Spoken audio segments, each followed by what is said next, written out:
कि जिस पर एक आवाज जाए। और ये पहलगाम का वाकया, जब मैं कहता हूं कि दुश्मन मक्कार भी है, दुश्मन बदनीयत भी है और दुश्मन बेवकूफ भी है। आप जिंदाबाद हो मेरे भाइयों, बहुत शुक्रिया।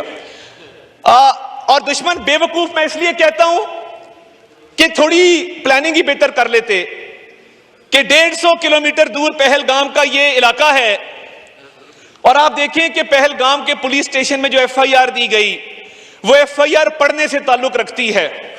आप भी उस पर बात करें कि पहलगाम के पुलिस स्टेशन में जो एफआईआर दी गई, वाकया होता है 1:50 पर, वाकया खत्म होता है 2:20 पर, एफआईआर दी जाती है 2:30 के 10 मिनट के अंदर। ये कैसा मजाक है। और लिखा जाता है कि सरहद पार बैठे आकाओं की ईमा के ऊपर ये एफआईआर, ये वाकया किया गया। और मुझे ये बताइए कि एक बंदा जो हलाक हुआ उसका बेटा ये कह रहा है कि पुलिस 1.5 घंटे बाद आई। पुलिस पहुंच नहीं सकती थी, पुलिस 1.5 घंटे बाद पहुंचती है और एफआईआर 10 मिनट में रजिस्टर हो गई। और साथ ही उनका फौजी कैंप है, उनकी बेस है नीचे, उनका यूनिट बैठा है, क्योंकि वो यूनिट तमाम तर तवज्जो मरकूज किए बैठा था कि कश्मीरियों को किस तरह और मजालिम का निशाना बनाया जाए।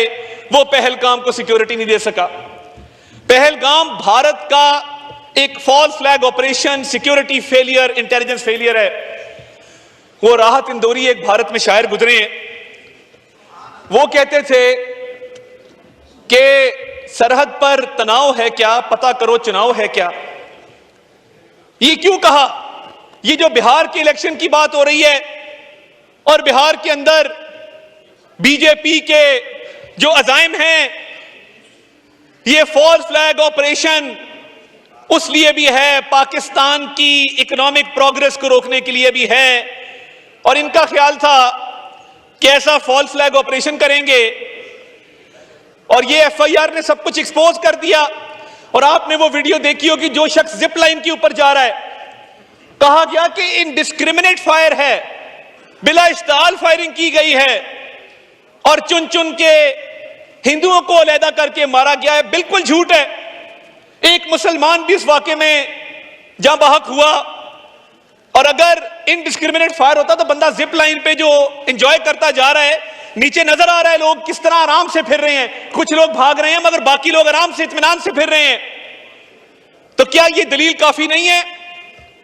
और मैं ये समझता हूं कि पाकिस्तान ने नैरेटिव डोमेन में, पाकिस्तान ने डिप्लोमेटिक सतह पे भारत को जो मार मारी है, उनकी नस्लें याद रखेंगी इंशाअल्लाह ताला अल्लाह के फजल से।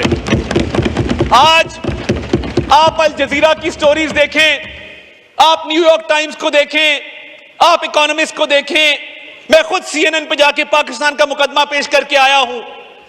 पूरा इंटरनेशनल मीडिया ये कह रहा है देयर इज नो एविडेंस।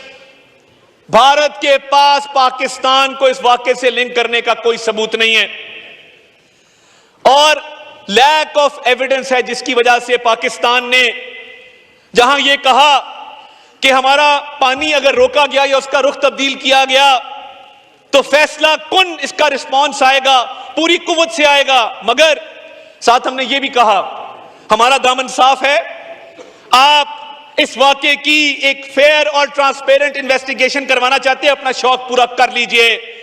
ये होगी, दूध का दूध और पानी का पानी होगा। जो सफारती कोशिशें हुई हैं पिछले 48 घंटों के अंदर, वजीर आजम ने अपनी कोशिशें तेज की सफारती महाज पर। वो चीन के सफीर को मिले, वो बरतानिया के सफीर को मिले, वो तुर्किया के सफीर को मिले, वो सऊदी अरब के सफीर को मिले, वो यूएई के सफीर को मिले, वो कुवैत के सफीर को मिले। उन्होंने अमीर कतर से बात की, उन्होंने ईरान के सदर से बात की, उन्होंने ईरान के वजीर खारजा से मुलाकात की, उन्होंने फोन के ऊपर यूएन सेक्रेटरी जनरल से बात की। पाकिस्तान ने यह मुकदमा यूनाइटेड नेशन सिक्योरिटी काउंसिल में उठाया और कश्मीर की आवाज बन के उठाया कि हम बतौर पाकिस्तानी कौम कश्मीरियों की इखलाकी, सफारती, सियासी हिमायत मरते दम तक जारी रखेंगे इंशाअल्लाह ताला। कश्मीर पाकिस्तान की शहरग है और अगर इस मक्कार, इस बदनीयत और इस बेवकूफ दुश्मन का यह ख्याल है कि वो इस बहाने कश्मीर कॉज से दुनिया की तवज्जो पाकिस्तान के ऊपर ले आएगा। तो मैं तुम्हें बताना चाहता हूं भारत वालों, हम दहशतगर्दी के खिलाफ फ्रंटलाइन स्टेट हैं। हम दुनिया और दहशतगर्दों के दरमियान एक दीवार है, और एक पाकिस्तानी शहीद होता है अपनी मादरे वतन की खातिर तो वो दुनिया में अमन कायम करने के लिए शहीद होता है। दहशतगर्दी का विक्टिम भी हम, दहशतगर्दी के खिलाफ जंग भी हम लड़े, और उसके बाद दहशतगर्दी का इल्जाम भी तुम हम पर लगे। तुम्हें शर्म आनी चाहिए, शर्म से डूब मरो ऐसा इल्जाम लगाते हैं पाकिस्तान के ऊपर। ये वो स्टेट है जो सिखों का कत्ल करवाती है। आज मैं पूरी दुनिया में बसने वाली सिख बरादरी को भी खिराजे तहसीन पेश करता हूं, उन गयूर सिखों को जिन्होंने कहा कि हम अपने सीनों पे गोलियां खाएंगे, पाक फौज के खिलाफ नहीं लड़ेंगे। पूरी दुनिया से ये आवाजें उठी हैं, पूरी दुनिया से आवाजें उठी हैं कि हरदीप सिंह नजर का कत्ल किसने करवाया कनाडा में, ऑस्ट्रेलिया में कत्ल कौन करवाता है, सिखों का अमेरिका के अंदर कत्ल कौन करवाता है। ये भारतीय रियासत है जो दहशतगर्द है, पाकिस्तान नहीं है। ये भारतीय रियासत है जिसने ट्रांस नेशनल रिग्रेशन किया है। ये भारतीय रियासत है जिसका नेवल कमांडर कुलभूषण यादव हमारी कस्टडी में आज बंद है, जो इनकी क्रॉस बॉर्डर टेररिज्म का जीता जागता सबूत है। I would like to tell the international community, we have credible, verifiable, undeniable evidence against Indian state-sponsored terrorism in Pakistan. और जब जाफर एक्सप्रेस का वाकया हुआ तो इंडियन चैनल्स के ऊपर जिन दहशतगर्दों को एयर टाइम दिया गया, मैं उन दहशतगर्दों को भी आज फ्लोर ऑफ द हाउस ललकारूंगा। इतनी हिम्मत थी तो मास्क उतार के इंटरव्यू देते, बगैर तो मास्क उतारते अपना चेहरा दिखाते अगर इंडियन चैनल्स पे जाना था। और बीएलए की तरफ से जो जाफर एक्सप्रेस की जब पटड़ी उड़ाई गई, वो पहली फुटेज इंडियन चैनल्स पे कैसे गई, क्योंकि इन दहशतगर्दों के ताने बाने भारत की स्टेट स्पॉन्सर्ड टेररिज्म से मिलते हैं। और इनकी जुर्रत, इनकी हिम्मत कि ये पाकिस्तान पे इल्जाम लगाए दहशतगर्दी का। हमने 90,000 जानों का नजराना पेश किया है। कोई और मुल्क बता दो जिसने इतनी कुर्बानियां दहशतगर्दों के खिलाफ, दहशतगर्दी की जंग के खिलाफ दी हो। आज भी जब मैं एलओसी पर था तो वहां मुझे बच्चे मिले, उन्होंने कहा हमें भी मौका दें, ये आए तो सही, हमारे सीने हाजिर हैं। जिस कौम के बच्चों का ये जोश होगा, जिस कौम की बहनों का, मां बेटियों का ये जोश होगा, उस कौम को तुम कैसे हराओगे, उस कौम के खिलाफ कैसे जारियत करोगे। ये कौम, ये बड़ी अजीम कौम है। आप तारीख उठा के देख लें, ये कौम जब इकट्ठी हो जाए, ये कौम जब खड़ी हो जाए, दुश्मन कितना भी ताकत रखता हो, दुश्मन को हमेशा अल्लाह ताला के फजल से हमने धूल चटाई है और उसको मुंह की खानी पड़ी है।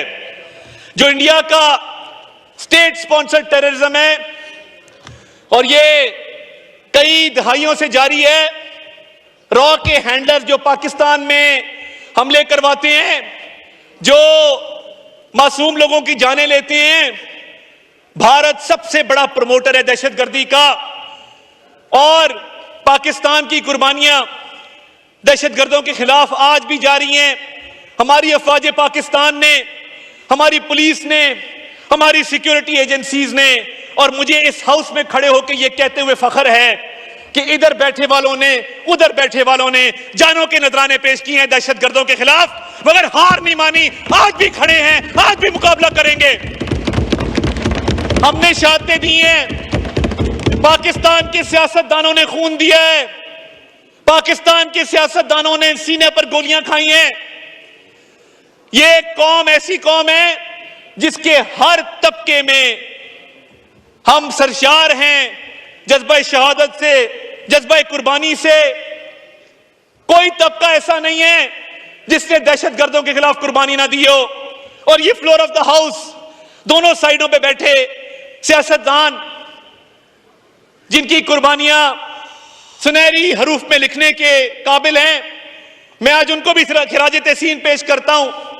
और कहां पे ये डरपोक कौम भारत की जो मोदी सरकार के खिलाफ आवाजें उठा रही है, वो मोदी सरकार से सवाल कर रही है कि सिक्योरिटी क्यों ना दी गई। वो सवाल कर रही है कि 9 लाख भारतीय फौजी कश्मीर में झक मार रहे हैं। वो सवाल कर रही है कि सफारतकारी में नाकामी क्यों हुई।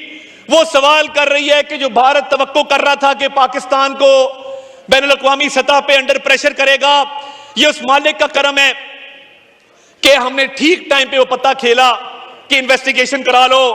उससे भारत पर दबाव आया है। भारत आहिस्ता आहिस्ता बंद गली में जा रहा है। भारत की ऑप्शंस खत्म हो रही हैं और वो इस ताक में रहता है कि पाकिस्तान पर हमला करे। वो इतनी सी अपॉर्चुनिटी भी देखेगा तो वो इस तरफ आएगा। मगर अब की बार तुम आए तो तुम्हारा वो हशर करेंगे कि तुम्हारी शक्ल नहीं पहचानी जाएगी इंशाअल्लाह ताला।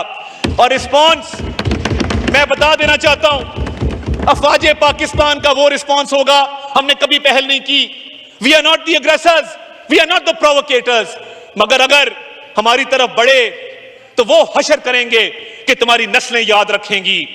और मैं ज्यादा टाइम नहीं लेना चाहता, मैं सिर्फ ये कहना चाहता हूं, आखिर में मैं इस शेर से अपनी बात को खत्म करूंगा।